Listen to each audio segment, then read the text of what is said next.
everybody, my name is Amanda and I'm a digital planner. What is digital planning, you may ask? Well, that's what this video is all about. I get so many questions from you guys asking what is it, how to use it, why would I switch, how do I switch, all of those things every day. So I'm here to help you starting the new year off to figure out if it's right for you. So in this video, we're gonna go over what digital planning is, the pros, the very minor cons to it, how you can get started, and really my favorite tips and things I love about digital planning and why I switched over. So without further ado, let's get into what digital planning is. So about a little over a year ago, we all were in the middle of a pandemic with zero plans to happen.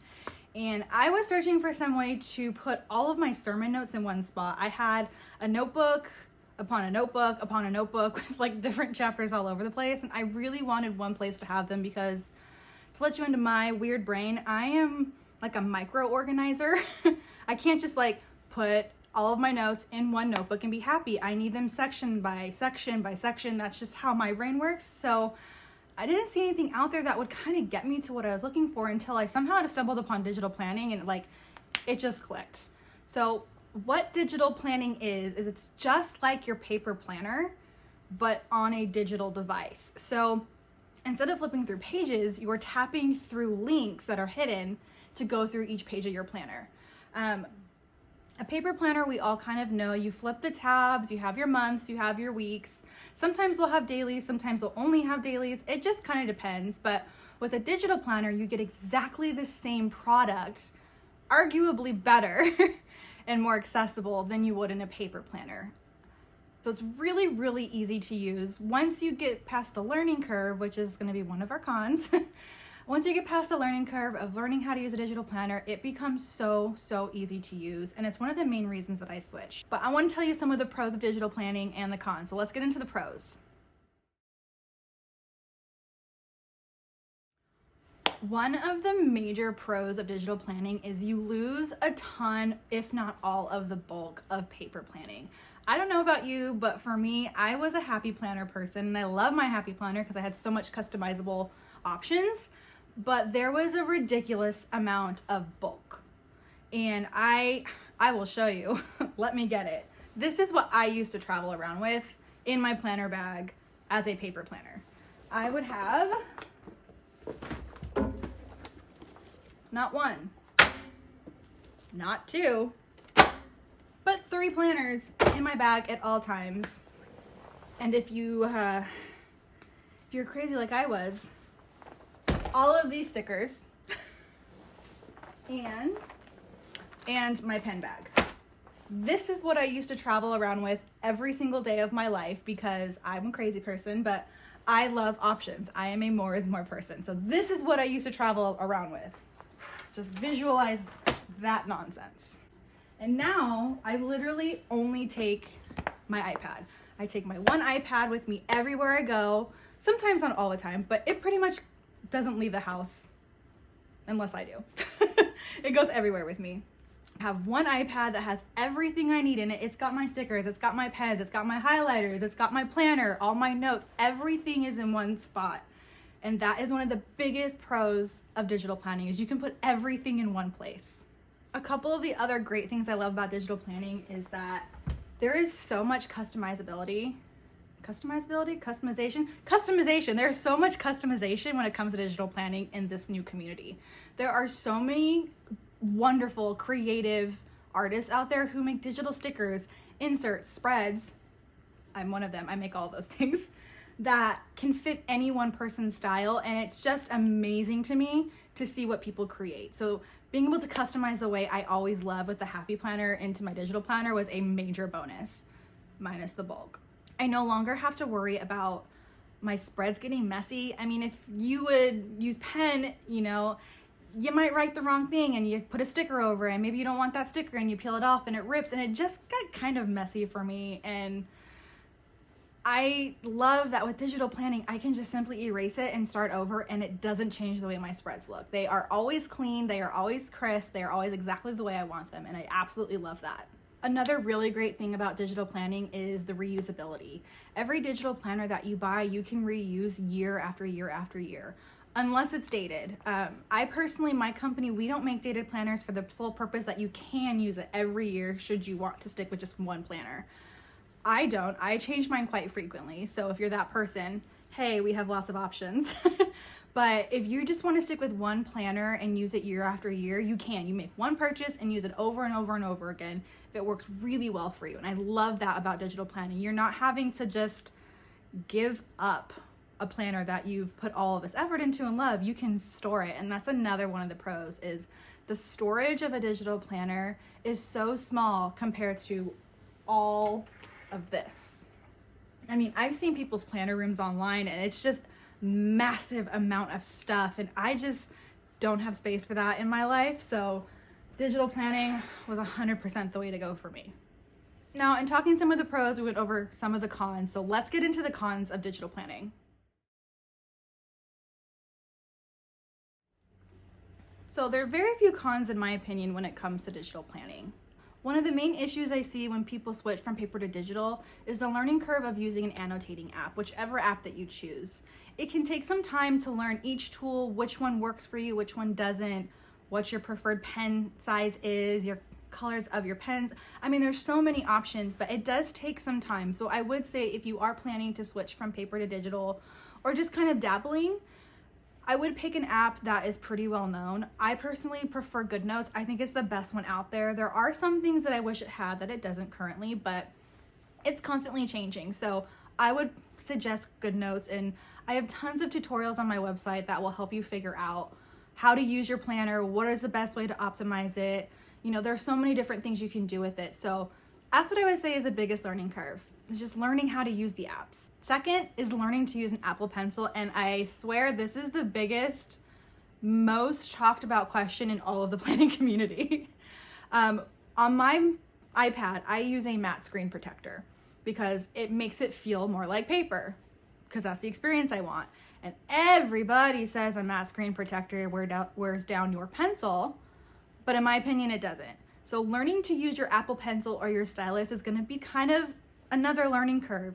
You know, it is a pencil, it is a pen, kind of, and it is also a digital device, so you don't need to use it in the same way. That has very similar function as a regular pen, but it doesn't necessarily work like a pen. So learning curve to using the Apple Pencil is just be very gentle with the way you write. You don't need to put a ton of pressure. You don't need to just go really, really hard on it to get the ink to go on the iPad or in your planner. You don't really need to push to get the writing onto your planner. It's really easy. Just give a light hand and you'll slowly get to learn what works best for you, your hand, your writing style, and everything. It took me about 6 months to really gauge how to use the pencil well because I blew through Apple Pencil tips. I think the first 6 months I had my iPad, I went through 3 pencil tips because I was pushing way too hard and I didn't need to. Now I've been using 1 pencil tip for almost a year now. So that's one con. Take it or leave it, but I think that learning curve is kind of big. The only other con I would say is there is no cross-platform syncing currently. Like the technology doesn't really yet exist to where if you write it in your planner, it's going to show up on your Google Calendar or your Apple Calendar.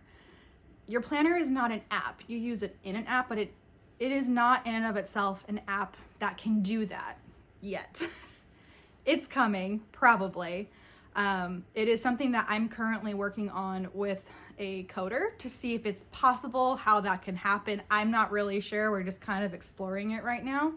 But you can't sync everything. So just like in your paper planner, when you write an event or a to-do or something happening, it's not going to sync in your Apple or Google Calendar. If that for you is kind of a deterrent, then maybe digital planning isn't for you quite yet, but I feel like that's coming soon in the community. A lot of people want it. A lot of people ask for it because we want accessibility. We want it to be easy and quick. So that's coming most likely, but it doesn't exist yet. And the only other con I can really say is addictability.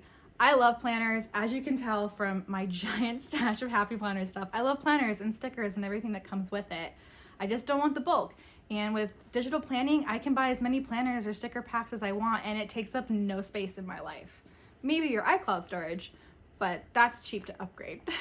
Now, from hearing all the pros, the cons, and what is it, you might be ready to start digital planning and be ready to start that journey for yourself of learning how to use everything. So if so, let's show you how to get started with digital planning.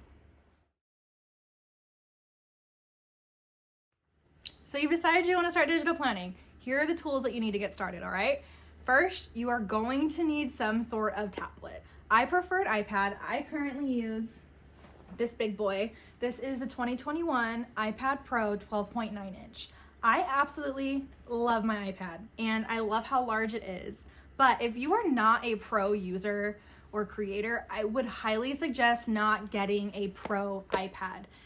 To digital plan, you don't need that much power. You really just need a regular iPad. A mini's even really, really great. You can go as far back as a couple generations as well. But my best suggestion, don't get a pro, just get a regular one unless you want the bigger size. And if you do, go you, because more is more. But you need some sort of device. Now, in order to use that with digital planning, you're gonna need an Apple Pencil. Look at this cute little cow sleeve I have on it. I absolutely love it.